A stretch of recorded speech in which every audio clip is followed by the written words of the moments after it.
तर विद्यार्थ्यांकडे स्पेशल आणि फ्रेश या सुपर क्लासमध्ये सर्वांचेच रोजच्यासारखे स्वागत आहे।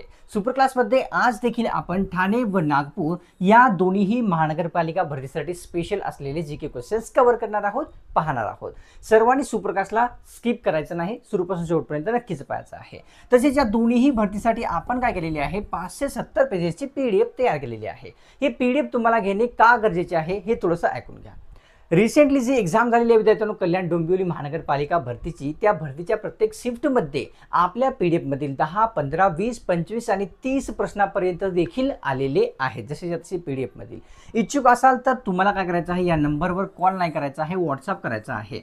सध्या जर हा सुपर क्लास पाहून जर तुम्ही घेत असाल 250 मध्ये मिळेल, नाही तर तुम्हाला ते 300 ला पडणार आहे। तर इच्छुक असाल तर नक्कीच कॉन्टॅक्ट या नंबरवर करायचा आहे। चला मग सुपर क्लासला सुरुवात करूया। सर्वात पहिला जो प्रश्न आहे तो कव्हर करूया। प्रश्नामध्ये दिलेलं की ठाणे व नागपूर महानगरपालिकेला स्थापन होऊन किती वर्ष झालेली आहेत। चला किती वर्ष झालेली आहेत, 55, 60, 55 ऑप्शन डबल झाला, माफ करा, 43, 74 किंवा 35, 70।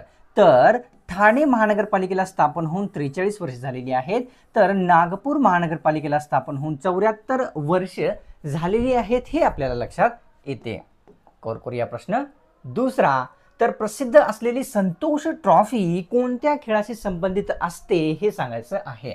ट्रॉफीचं नाव संतोष आहे, तर फुटबॉल, हॉकी, कबड्डी किंवा वरीलपैकी कोणत्याही नाही। तर फुटबॉल या खेळाशी संबंधित कोणती, तर संतोष ट्रॉफी असते। कव्हर करूया प्रश्न पुढचा, जो की आहे तिसरा। जय जवान जय किसान हा जो नारा आहे सर्वप्रथम कुणी दिलेला आहे हे विचारलेलं। जय जवान जय किसान हा जो नारा आहे, ऑप्शन्स मध्ये दिलेले पर्याय आहेत आपल्याला विद्यार्थ्यांनो, की महात्मा गांधी, पंडित नेहरू, राजेंद्र प्रसाद किंवा लाल बहादूर शास्त्री।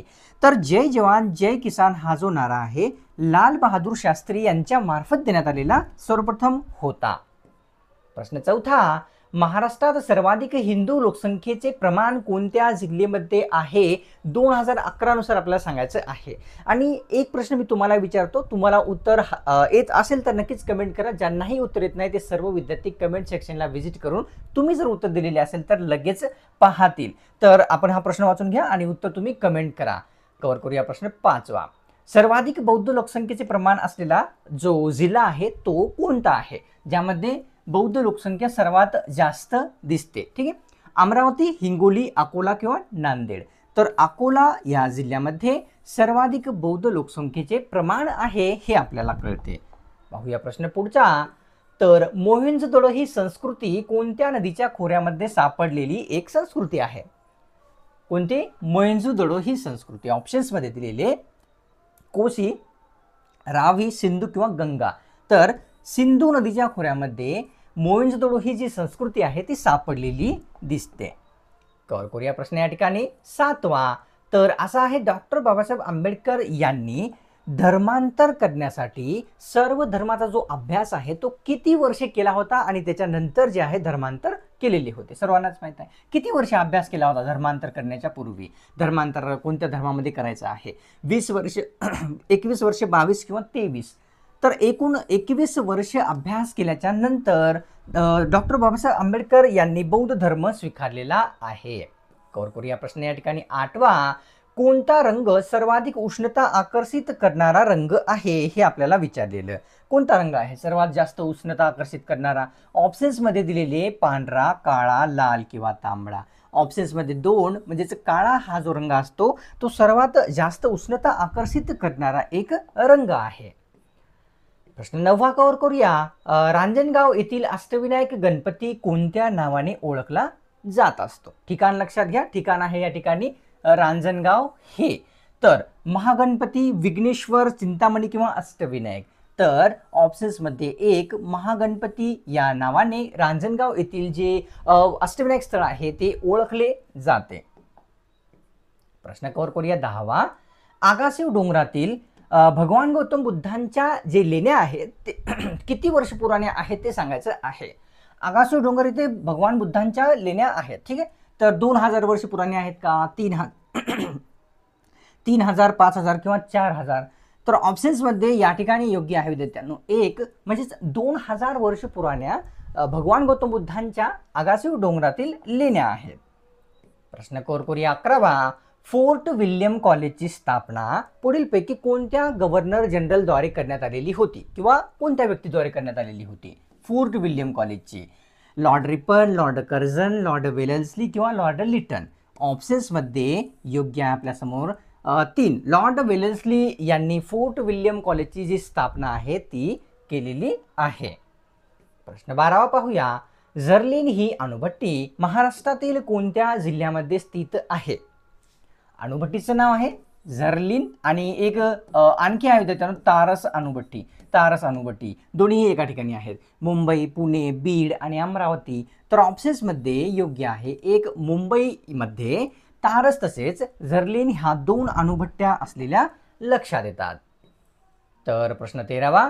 कोणत्या पिकामध्ये प्रथिनांचे प्रमाण जे आहे ते इतरांपेक्षा जास्त आहे किंवा सर्वात जास्त आहे? प्रथिनांचे प्रमाण कोणत्या पिकामध्ये? गहू, मूग, सोयाबीन किंवा डाळ. ऑप्शन्समध्ये 3. सोयाबीनमध्ये जे प्रथिनांचे प्रमाण आहे ते सर्वात जास्त असते. प्रश्न 14वा. कोणत्या एका आंदोलनाची सुरुवात मुंबई येथून करण्यात आलेली होती? आंदोलन लक्षात घ्या कोणते कोणते आहेत ज्याची सुरुवात मुंबईमधून झालेली आहे ते सांगायचं आहे. ऑप्शन्समध्ये दिलेले बारडोली, दांडी, भारत छोडो किंवा धरासना सत्याग्रह. तर भारत छोडो किंवा छोडो भारत आंदोलन हे जे आहे मुंबई या ठिकाणाहून सुरू करण्यात आलेले एक आंदोलन आहे. प्रश्न 15वा पाहूया. एक झाड दोन पक्षी हे जी कादंबरी आहे या कादंबरीचे लेखक कोण आहेत ते सांगायचं आहे. कादंबरीचं नाव एक झाड दोन पक्षी आहे. विश्वास खेडे, विश्वास बेडेकर, विश्वास चौधरी किंवा विश्वास कांबळे. तर ऑप्शन्समध्ये 2 योग्य राहील. म्हणजेच विश्वास बेडेकर यांनी एक झाड दोन पक्षी कादंबरीचे लेखक आहेत. कव्हर करूया 16वा प्रश्न. शेतीचे सर्व अवजार या अवजारासाठी प्रसिद्ध असलेले ठिकाण पुढीलपैकी कोणते आहे जे शेतीसाठी महत्त्वाचे असते? ऑप्शन्समध्ये दिलेले पर्याय किर्लोस्करवाडी, राजेवाडी, प्रवरावाडी किंवा वरीलपैकी नाही. तर या ठिकाणी किर्लोस्कर वाडी हे जे ठिकाण आहे विद्यार्थ्यांनो कशासाठी? शेतीच्या अवजारासाठी प्रसिद्ध असलेले दिसते. प्रश्न 17वा पाहूया. डोळ्यांचे विकार कोणत्या जीवनसत्वाच्या अभावी होतात? डोळ्यांचे जे आजार आहे एका जीवनसत्वाच्या अभावी होतात ते विचारलेलं. अ जीवनसत्व आहे का? ड जीवनसत्व, के किंवा ब जीवनसत्व. ऑप्शन्समध्ये 1 योग्य राहील. म्हणजेच अ जीवनसत्व या जीवनसत्वाच्या अभावी डोळ्याचे आजार उद्भवतात. प्रश्न 18वा. वेळवंडी नदीवर भाटगर धरण आहे, सर्वांना माहीत असेल, नसेल तर कळालेले आहे. तर हे जे भाटगर धरण कोणत्या जिल्ह्यामध्ये वेळवंडी नदीवर आहे ते विचारलेलं आहे. वेळवंडी नदीवर भाटगर धरण असलेले बीड, ठाणे, वर्धा किंवा पुणे. तर ऑप्शन्समध्ये योग्य आहे आपल्यासमोर 2 म्हणजेच ठाणे या जिल्ह्यामध्ये वेळवंडी नदीवर भाटगर धरण स्थित आहे. कव्हर करूया 19वा प्रश्न. कुपोषण हा जो आजार आहे खालीलपैकी कशाच्या कमतरतेमुळे निर्माण होत असतो शरीरामध्ये? कुपोषण हा आजार कर्बोदकाचा होतो का, प्रथिनांच्या, कॅल्शियम किंवा जीवनसत्व? तर या ठिकाणी ऑप्शन्समध्ये 2 म्हणजेच प्रथिनांच्या आणि काही जीवनसत्वाच्याही अभावी आपण पाहिलं तर कुपोषण जो आजार आहे तो निर्माण होत असतो. प्रश्न 20वा. शरीराला लोहाची प्राप्ती पुढीलपैकी कशामार्फत होते ते आपल्याला सांगायचं आहे. सर्वात जास्त लोहाची प्राप्ती त्यामुळे होते. पालक, मेथी, वरील दोन्ही किंवा डाळी. तर ऑप्शन्समध्ये 3 योग्य राहील. मेथी तसे पालक या दोघांमार्फत ही शरीराला लोहाची प्राप्ती ही सर्वात जास्त होते. प्रश्न 21वा. लसीकरणाने पुढीलपैकी कोणता रोग नियंत्रित करता येत नाही? लसीकरणाने होतच नाही नियंत्रित. कोणता रोग आहे? मधुमेह, मुळदूस, पोलिओ किंवा देवी. तर मधुमेह हा जो रोग आहे तो लसीकरणाने नियंत्रित करता येत सध्या नाही असा रोग आहे. प्रश्न 22वा. मन्याड नदी पुढीलपैकी कोणत्या नदीची एक उपनदी आहे? नदीचं नाव आहे मन्याड. TCSने विचारलेला प्रश्न आहे. कोयना, नर्मदा, मांजरा किंवा वरील नाही. तर ऑप्शन्समध्ये योग्य आहे या ठिकाणी 3 मांजरा नदीची उपनदी कोणती? तर मन्याड नदी आहे. 23वा प्रश्न पाहूया. मेंडेलचा सिद्धांत पुढीलपैकी कोणत्या व्यक्तींमार्फत मांडण्यात आलेला सिद्धांत आहे? सिद्धांताचं नाव मेंडेलचा सिद्धांत आहे. Gregor, Albert Einstein, Nikola Tesla किंवा वरीलपैकी नाही. तर मेंडेलचा सिद्धांत कोणी? तर ग्रेगोर मेंडेल यांनी मांडलेला सिद्धांत आहे. प्रश्न करूया 24वा. 2011च्या जनगणनेनुसार महाराष्ट्र राज्याचे जे लिंग गुणोत्तर होते ते किती होते ते सांगायचं आहे. लास्ट जी जनगणना झालेली आहे 2011ची आणि 21ची पेंडिंगमध्ये आहे, होऊ शकते कधीही आता. तर 900 होते का, 899, 929 किंवा 880.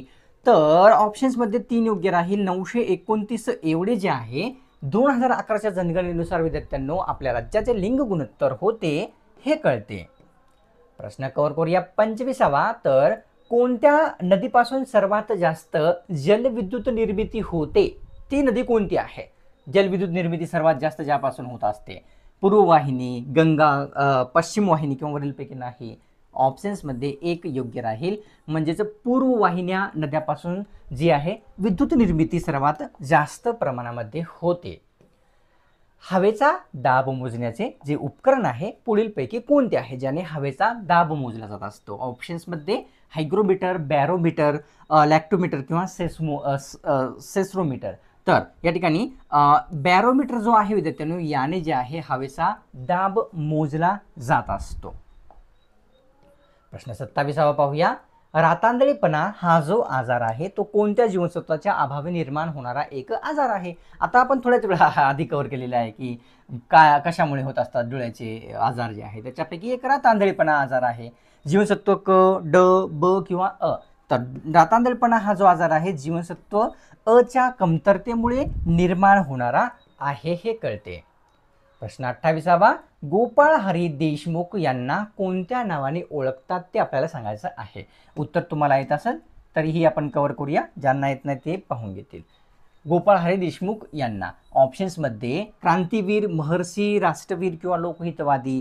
तर ऑप्शन्समध्ये 4 योग्य आहे, म्हणजेच लोकहितवादी या नावाने गोपाळ हरी देशमुख यांना ओळखतात कळते. 29वा प्रश्न. कोणत्या शब्दाचा उल्लेख फक्त संविधानाच्या प्रस्तावनेमध्येच आहे, इतर कुठेही नाही संविधानामध्ये? तो कोणता शब्द आहे? ऑप्शन्समध्ये दिलेले धर्मनिरपेक्ष, समाजवादी, वरील दोन्ही किंवा अस्पृश्यता. ऑप्शन्समध्ये योग्य आहे आपल्यासमोर 3 समाजवादी, धर्मनिरपेक्षता या दोन्ही शब्दाचा जो समावेश आहे फक्त प्रस्तावनेमध्येच आहे, इतर कुठेही नाही. तर प्रश्न 30वा. ईशान्य मोसमी वारे कोणत्या ऋतूमध्ये वाहतात ते विचारलेलं. वाऱ्याचा प्रकार ईशान्य मोसमी विचारलेला आहे. उन्हाळा, पावसाळा, हिवाळा किंवा वरीलपैकी सर्व. ऑप्शन्समध्ये योग्य आहे आपल्यासमोर 3 हिवाळा या ऋतूमध्ये ईशान्य मोसमी वारे वाहतात हे आपल्या सर्वांना लक्षात येते. आता सोडण्यापूर्वी अतिशय महत्त्वाचे पुन्हा एकदा रिमाइंडर आहे. ठाणे महानगरपालिका तसेच नागपूर महानगरपालिका या भरतीसाठी 570 पेजेची PDF तयार केलेली आहे. हे PDF घेण्यासाठी जोही इच्छुक विद्यार्थी आहे या नंबरवर आपल्याला व्हॉट्सअप करायचा आहे. हे PDF घेणे का गरजेचे आहे, तर कल्याण डोंबिवलीचा जो रिसेंटली कल्याण डोंबिवली महानगरपालिकेचा जो एक्झाम झालेला आहे त्या प्रत्येक शिफ्टमध्ये आपल्या PDF मधील 5, 10, 15, 20 आणि 25 ते 30 पर्यंत देखील प्रश्न आलेले आहेत. तर तुम्ही इच्छुक असाल तर नक्कीच घेऊ शकता. सध्या हा सुपर क्लास पाहून घेत असाल 250 मध्ये तुम्हाला ते मिळत आहे, तर लगेच करा. तसंच तुम्ही चॅनलवर नवीन आला असाल विद्यार्थ्यांनो, कोणत्याही कारणास्तव किंवा आपण या चॅनलला सबस्क्राईब करायचं राहून गेलेला असाल, लगेच सबस्क्राईब करून घ्या. सबस्क्राईब करणे एकदम फ्री असते. जेव्हा तुम्ही सबस्क्राईब कराल पुढचे सुपर क्लास आपल्या चॅनलवर जेव्हा कधी अपलोड होईल त्याची जी नोटिफिकेशन आहे अपलोड करता तुमच्या स्मार्टफोनवर मिळून जाईल. तसेच सुपर क्लासला एक लाईक करून तुमच्यातर्फे थोडासा जो प्रोत्साहन आहे तो मला नक्कीच दाखवायचा असतो. चला मग भेटूया पुढच्या एका नव्या स्पेशल आणि फ्रेश सुपर क्लास.